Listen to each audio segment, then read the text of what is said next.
Здраво, дички, добре дојдовте во новото Дома со Леа видео. Здраво, не знам дали ќе објавувам вакво видео, но во случај ако решам да објавувам, еве го материјалот од прва рака. Денешното видео, морам да бидам искрена со вас, ќе биде за какање и мочкање. Доколку не сте заинтересирани на темава, слободно скокнете го ова видео. Доколку сте родител, чие дете користи пелени и сакате да знаете од која возраст и како можете да го научите вашето дете да не зависи од пелените, односно да кака и да мочка во нокширче, тогаш ова видео е за вас. Истражував доста за одвикнувањето на бебето во пелени, односно за транзицијата од користење на пелени кон користење на нокширче. Многу ме изненади фактот дека некои луѓе оваа транзиција ја прават многу порано во животот на бебето, некои дури и од самото раѓање. Најново кај нас е тоа што се обидуваме да ја научиме Зара да не носи пелени на нејзини 5,5 месеци. Може да ви звучи неверојатно,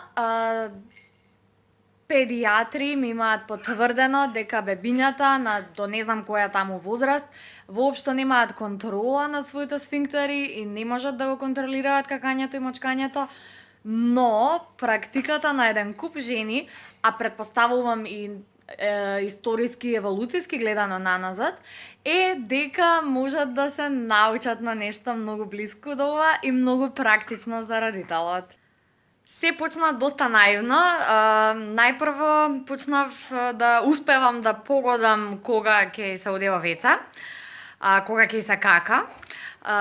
По звуците и гримасите што ги правеше, бив во состојба да почувствувам дека сега ќе се кака и навистина бебето се искака после пола минута време. И тоа направи да размислувам. Во исто време на интернет прочитав нешто што се вика на англиски elimination communication.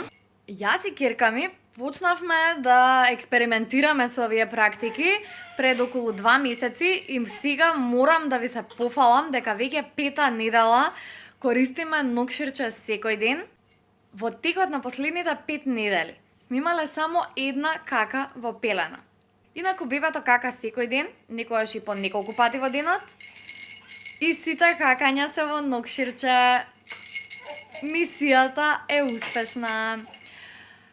Секако ова не значи дека бебето ми се шета без пелени. Не ја спроведувам оваа практика за да заштедам на пелени, туку за да му пружам слобода и разбирање на моето бебе. Не беше се така лесно кога почнавме пред околу 2 месеци. Сакам со вас да ги споделам видеата кои што ги снимив на лице место пораните фази на спроведување на ова. Инаку ќе забележите дека цело време во видеото викам ова или овој процес. Всушност на македонски мислам дека немаме име за оваа транзиција од пелена во нокширче. Меѓутоа, доколку сакате да истражувате сами на оваа тема, можете да ги гуглате термините elimination communication, односно комуникација за елиминација. Ова подразбира невербална комуникација, бидејќи нормално малите бебиња не знаат да зборат. Невербална комуникација која што дава на знаење, со која што бебето ни дава на знаење дека ќе врши физиолошка потреба број 1 или број 2. Во светот постојат гуруа кои што издаваат книги на оваа тема, кои што спроведуваат тренинзи 1 на 1 со родителите за успешно одвикнување од пелени и користење на нокширче, така што колку и да ви звучи чудно, ова е доста актуелно, а верувам дека било посебно актуелно пред да има пелени како денешните кои што се за една употреба, туку кога мајките морале секојдневно да перат еден куп пелени и да ги вријат и да ги пеглаат и повторно да ги користат истите платнени пелени. Погледнете ги овие видеа и кажете ми во коментари дали сакате да ги споделам со вас деталните процеси. Ветувам дека нема да споделувам слики од каки. Но кажете ми дали сакате да ви демонстрирам како течеше овој процес за нас.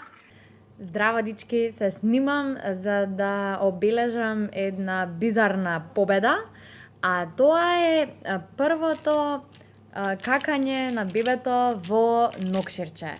На навршени 6 месеци и 1 недела успеавме преку комуникација за елиминација да ја уловиме првата кака на бебето во нокшерче.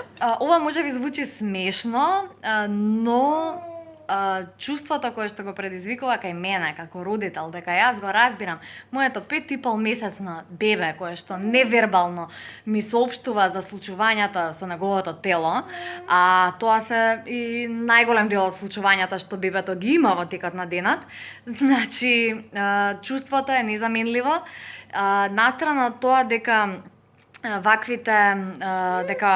комуницирањето за одење во тоалет може да ви заштеди многу пари за пелени, може побрзо го прави детето, нели, побрзо да научи да стекне хигиенски навики, со што го олеснува периодот понатаму на 2 или 3 годишна возраст, кога ќе мора да ги стекне тие навики и така натаму. Значи низата на придобивки од ваквото тренирање на бебето е огромна, но за мене најголемата придобивка е тоа што сум во еден нов вид на комуникација со ќерка ми, се чувствувам поблиску до нејза, се чувствувам дека таа се чувствува поблиску до мене и поразбрана и тоа едноставно ме исполнува и ме прави среќна.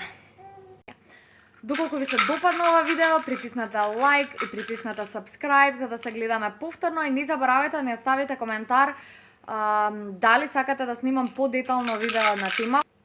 Бидејќи доколку не ве интересира, нема потреба да одам, нели, во детали за каките и мочките во изминативе 2 месеци. Поздрав!